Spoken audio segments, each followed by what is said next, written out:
काकडवाडी गावातील गोरगरीब भाजीपाला विक्रेत्यांना डॉक्टर सुरेश पोखाडे युवा मंचच्या वतीने छत्री वाटप करण्यात आले। यावेळी लोकनियुक्त सरपंच महादेव कोकरे, माजी सरपंच विजय कदम,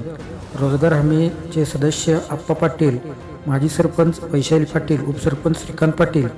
माजी सरपंच संजय चव्हाण, राजाराम पाटील, सोसायटीचे चेअरमन प्रदीप पाटील, विनायक पाटील, विजय पाटील, सागर जाधव व इतर पदाधिकारी, कार्यकर्ते आणि ग्रामस्थ यावेळी उपस्थित होते। आमच्या गावात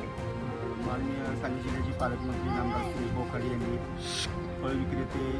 भाजीपाला व्यापारी करणारे यांना पावसाळ्यापासून बचाव करण्यासाठी, भाजीपाला विकण्यासाठी मदत, पावसामुळे जे त्रास होतो त्याच्यासाठी भाऊनी एकदम चांगल्या प्रतीची छत्री आज आम्हाला उपलब्ध करून दिल्याबद्दल काकडवाडीच्या ग्रामस्थांच्या वतीनं आणि ग्रामपंचायतीच्या वतीनं आणि भारतीय जनता पार्टीच्या वतीनं त्यांचं मनापासून आभार।